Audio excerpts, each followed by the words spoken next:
básicos que deberíamos tener en cuenta para el diseño. Y luego encontramos lo que son los métodos rigurosos.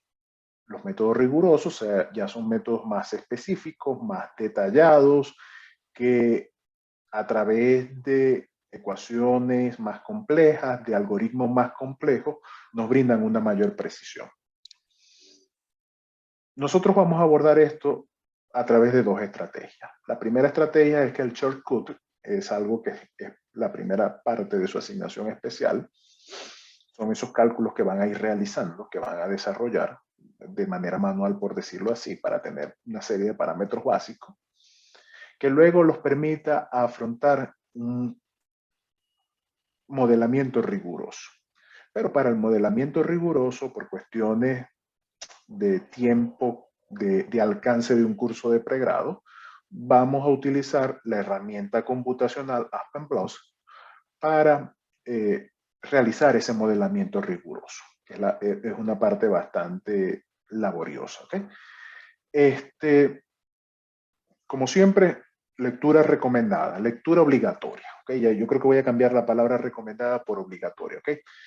Para destilación binaria era el capítulo 7 del CIDER. Para destilación multicomponente es el capítulo 9 del CIDER. La mayoría de los aspectos que vamos a conversar acá los pueden profundizar en ese texto del capítulo del CIDER. Hay mucha más literatura, ¿okay? Podríamos revisar el Cayode, podríamos revisar el Ludwig, podríamos revisar el Whiting, o sea, hay una gran cantidad de textos especializados en destilación. Como les he dicho, la literatura es extremadamente abundante. No obstante, hay que ser conscientes de la economía del tiempo, de lo limitado del tiempo. Entonces, al menos les recomiendo que revisen ese capítulo 9 del texto del CIDER.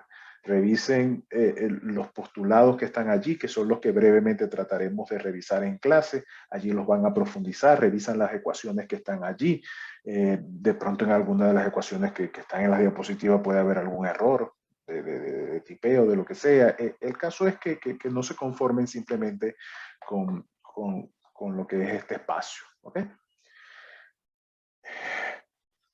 Como les decía, estos métodos se utilizan para obtener estimados iniciales, preliminares de los cálculos en una columna de destilación antes de realizar un procedimiento riguroso. ¿Okay? Estos métodos fueron desarrollados en primera instancia para hidrocarburos u otros sistemas en los cuales se pueden determinar esas constantes de equilibrio, esas K, que las constantes de equilibrio, lo que es la relación de cómo se distribuye un componente en las dos fases, que son fácilmente de calcular. ¿Okay?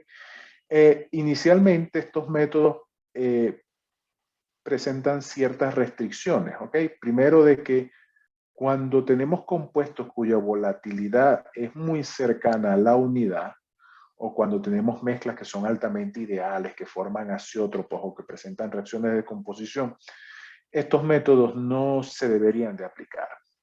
No obstante, ¿qué pasa en la práctica? Que como no hay otros métodos que sean tan claros y específicos para hacer una estimación inicial, a pesar de que este método shortcut tiene limitaciones, él es de gran utilidad para tener una aproximación inicial. ¿Okay? Este método se basa en varias cosas. ¿Okay? Se basa en determinar, en predecir inicialmente una presión de operación de la columna y del tipo del condensador. Para esto se utiliza el algoritmo de CIDER. Luego, se determina cómo se distribuyen los componentes. Y los componentes se distribuyen en dos condiciones límite. Una condición, la que llamamos de reflujo total, que es cuando tenemos un número de etapas mínimo, o una condición de reflujo mínimo cuando tenemos un número de etapas infinito. ¿Okay? Si recordamos un poco esa diapositiva de la sesión anterior, donde teníamos la relación entre número de etapas por un lado y la relación de reflujo por otro lado, tenemos este comportamiento. Entonces, básicamente, cuando hablamos de la distribución del componente, lo que buscamos es ver cómo los componentes se distribuyen en una condición de reflujo total o en la otra condición límite de reflujo mínimo, ¿ok? Que son las dos condiciones como tal. ¿Qué sucede? Que como esas son las dos condiciones límite, luego buscamos ubicar la operación de nuestra columna en una posición óptima que se encuentre dentro de esas dos condiciones. Para eso entonces, determinamos inicialmente una distribución por un método que se conoce como geste de Guedes. Es simplemente hacer una predicción inicial de cómo se deberían o cómo queremos que se separen los componentes en la columna. Y luego, bueno, analizamos condiciones de flujo mínimo con todos los componentes distribuidos, la ecuación de Underwood. Para el caso de determinar el número mínimo de etapas requeridas, entonces podemos evaluar o vamos a discutir dos condiciones, la ecuación de Fesch o la ecuación de Wien, y ya luego empezamos a hablar de condiciones reales de operaciones, donde determinamos entonces el R de operación, determinamos el número de etapas que hay en cada una de las secciones. Para eso entonces encontramos las correlaciones de Gilligan, Ebermadot y en particular para la etapa de alimentación, lo que es la ecuación de Kienbray. Entonces, básicamente sobre estos aspectos iremos discutiendo nuestra asignación, ¿ok?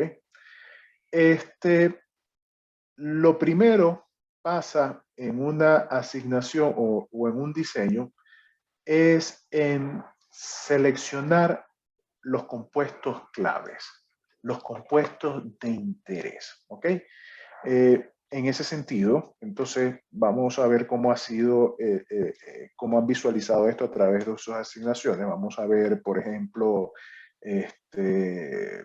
Santiago. En el caso de su asignación especial, ¿ya seleccionaron quiénes son los compuestos claves o de interés?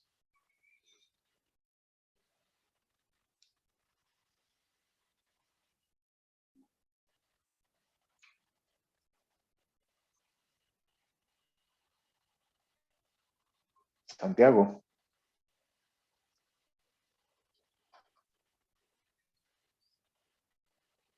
¿Quién está del equipo de Santiago? ¿Quién más está? Que no recuerdo los equipos.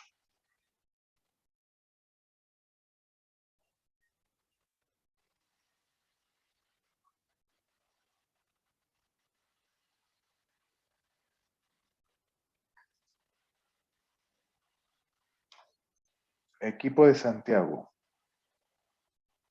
Ausente. No participa o no ha hecho nada.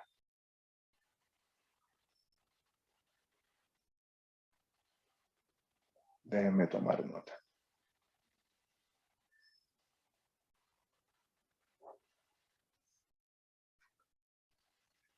Lina.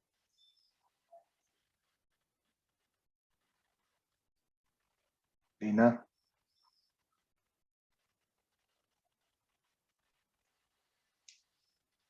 Lina, ¿me escucha? Hola, profe. ¿Cómo estás, Lina? Bien. Lina, cuéntame. ¿Cuál es su mezcla a separar?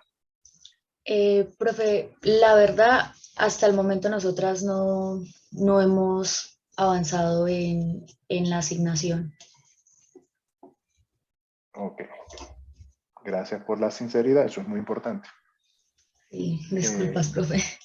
No, no tiene que disculparse, pero si estoy haciendo una pregunta o consultándoles algo y vale, el equipo anterior hay un equipo y ninguno me responde, vale, no puede ser.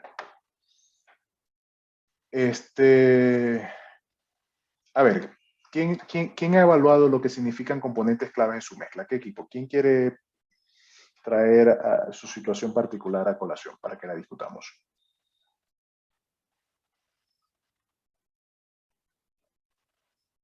Profe, pues nosotras como tal no hemos relacionado como compuestos claves, sino que lo estoy interpretando como usted lo mencionó ahorita, sino como compuestos de interés. Entonces, Ok. haciendo como una búsqueda en internet según los usos y los valores que tenía pues los compuestos de nuestra mezcla, llegamos a la conclusión de que iban a ser la monoetanolamina, la dietanolamina y la trietanolamina. Estos serían pesados, porque lo asociamos fue con la temperatura de ebullición, María son muy Alejandra, altas. un momentito, ¿no? Cuéntame, ¿qué componentes hay en tu mezcla? Amoníaco, etanol, agua, monoetanolamina, dietanolamina y trietanolamina. Ok. Bueno, en el caso del equipo de María Alejandra, ¿cuál es su equipo? ¿Quiénes son los integrantes de su equipo, María Alejandra? Recuérdeme que... Daniela Restrepo, Juana y Isabela Lesmes. ¿Y? Lesmi. Isabela.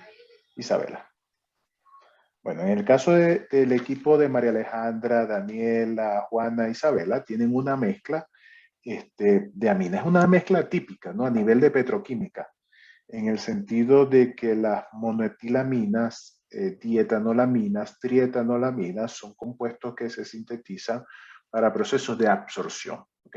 Entre otros usos que ellas tienen. Entonces, en su síntesis, generalmente se obtienen